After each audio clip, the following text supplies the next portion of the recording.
नमस्कार साथियों, स्वागत है आपका आपके अपने चैनल में जिसका नाम है हरीश जोशी हिंदुत्ववादी। ओम साथियों, शाम के 7 बजे से ही हरीश जोशी को आ जाती है आपकी याद, तो हरीश जोशी ले आता है हिंदुत्ववादी ज्ञान। और रात को 9 बजे होती है जोरदार कॉमेडी पत्नी के साथ जब पड़ती है मुझे मार।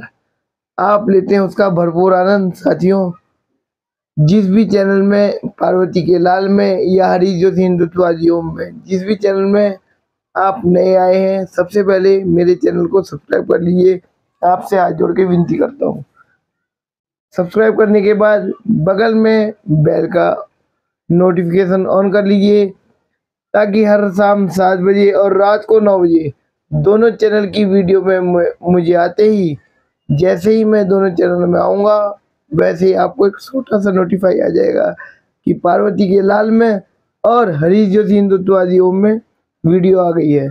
तो आप उस तरीके से, उस सिस्टम से मुझे वीडियो के माध्यम से देखना शुरू कर देंगे। साथियों, मेरा लक्ष्य है, मेरी सोच है कि हर हिंदुत्ववासी भाई को जगाना। मैं ये नहीं कह रहा कि आप लोग सोए हुए हैं, मैं ये कह रहा हूँ कि आप अपने धर्म के लिए भी थोड़ा जगिए। धर्म की बात है तो धर्म की बात होनी चाहिए साथियों। हिंदुत्ववासी हैं, हिंदुत्व विचारधारा वाले हैं। हिंदुत्ववादी, हिंदुत्ववासी और हिंदुत्व विचारधारा, इन तीनों का जब मेल होगा तो बहुत बढ़िया ज्ञान पेश होगा। इसीलिए मैं रोज एक छोटा सा ज्ञान जरूर पेश करता हूँ साथियों।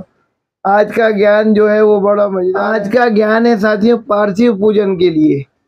हम लोग घर में पार्थिव पूजन कराते हैं, भगवान भोलेनाथ का पार्थिव पूजन होता है।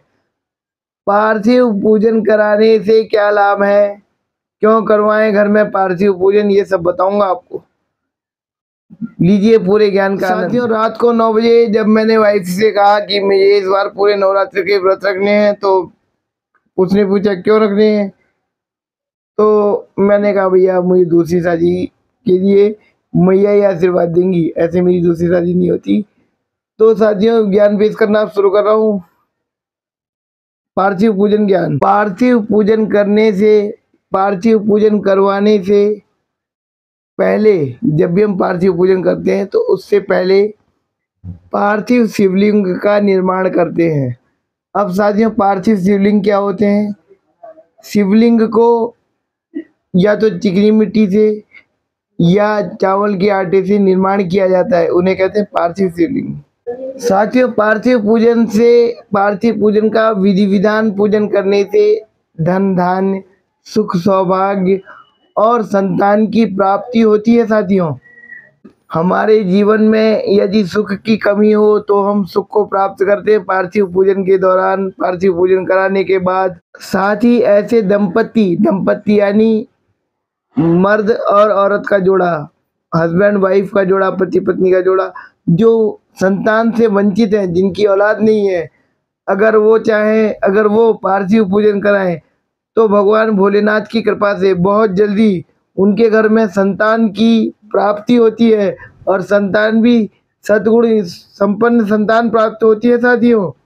आप किसी भी प्रकार के शरीर, किसी भी रोग से लेकर के ग्रसित हैं, आपका कोई रोग पीछा नहीं छोड़ रहा, डॉक्टर से दवाई दारू चल रही है, उस दवाई से भी पीछा छुड़ाता है आपका पार्थिव पूजन।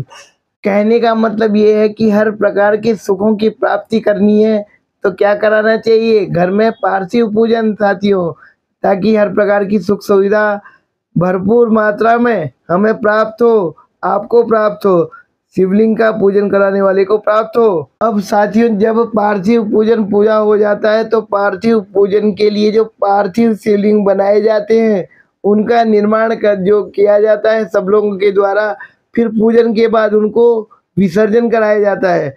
तो विसर्जन करने के लिए भी, जब से आपने पार्थिव पूजन की शुरुआत की तब से विसर्जन तक आपके मन में पार्थिव जी को लेकर के, पार्थिव शिवलिंग भगवान को लेकर के श्रद्धा भावना होनी चाहिए। जब आप पार्थिव पूजन के करने के बाद पार्थिव शिवलिंग का निर्माण जो किया था उसको जब विसर्जन करने जाते हैं तो आपको बहुत सी बातें ध्यान रखनी पड़ती है साथियों। आपको ये बता देता हूँ कि जो जलहरी बनती है, जलहरी मीन्स जिसमें से जब जल डालते हैं ना तो जल जब बहता है उसे जलहरी कहते हैं। जो जलहरी होती है शिवलिंग पर, शिवलिंग की जलहरी का मुख उत्तर दिशा में होना चाहिए साथियों। जब भी हम शिव जी का विसर्जन करेंगे, शिव जी की जलहरी का मुंह उत्तर दिशा में होना चाहिए। और जो हमने पूजन किया था, उस पूजन के दौरान जो हमने शिव जी को त्रिपुंड लगाया था, वह त्रिपुंड हमारी तरफ होना चाहिए साथियों। साथियों, अंत में एक छोटी सी बात, जब विसर्जन हो जाए, आपको लगे कि शिव जी विसर्जित हो गए, तो शिव जी को वहां पर प्रणाम करना चाहिए। जहां तक आपको शिव जी बहते हुए जल में दिखेंगे, वहां तक आपको शिव जी को प्रणाम करके विदाई करनी चाहिए। और मैं बताऊं, जब भी भगवान जी का आप विसर्जन करते हैं, जब भी भगवान जी का हम कोई भी भाई लोग विसर्जन करते हैं, तो क्या होता है, हमारा मन भारी होता है। अभी गणपति जी के दौरान हम 10 दिन के, 11 दिन के, 20 दिन के, 21 दिन के गणपति जी विराजमान करते हैं। उसके बाद साथियों, कई लोगों ने देखा होगा, महसूस किया होगा, जब हम गणपति जी को विसर्जन करने जाते हैं तो मन में एक अजीब सापन होता है कि यार बापा तो गए, लेकिन क्या हुआ। सेम उसी तरीके से हर्षोल्लास तो होता ही है कि बापा गए, हमारी सारी दुख दरिद्र ले गए, अब हम सुख शांति से जिएंगे। लेकिन एक घर का सदस्य जैसे होता है, वैसे वो बन जाते हैं। साथियों, ये थी कुछ बात पार्थिव पूजन की। पार्थिव पूजन जब भी करें, जब भी पंडित जी से पार्थिव पूजन कराएं, तो इन बातों का विशेष ध्यान रखें। और साथियों, पार्थिव पूजन कभी भी जब भी आप लोग कराएंगे, ये ध्यान रखिएगा, पार्थिव पूजन का एक ग्रुप बनता है, समूह बनता है। जैसे 21 बार, 11 बार, इस तरीके से कराया जाता है। साथियों, पार्थिव पूजन ज्ञान यही था मेरे पास। साथियों, यही ज्ञान था मेरे पास, पार्थिव पूजन ज्ञान। अगर वीडियो पसंद आए तो लाइक कीजिएगा, वीडियो में प्यारा सा कमेंट कर दीजिएगा। बम बम बोले भोलेनाथ, ओम नमः शिवाय, जय शिव शंकर शंभू की, जो आपकी श्रद्धा हो, क्योंकि बात मैंने किया शंभू की।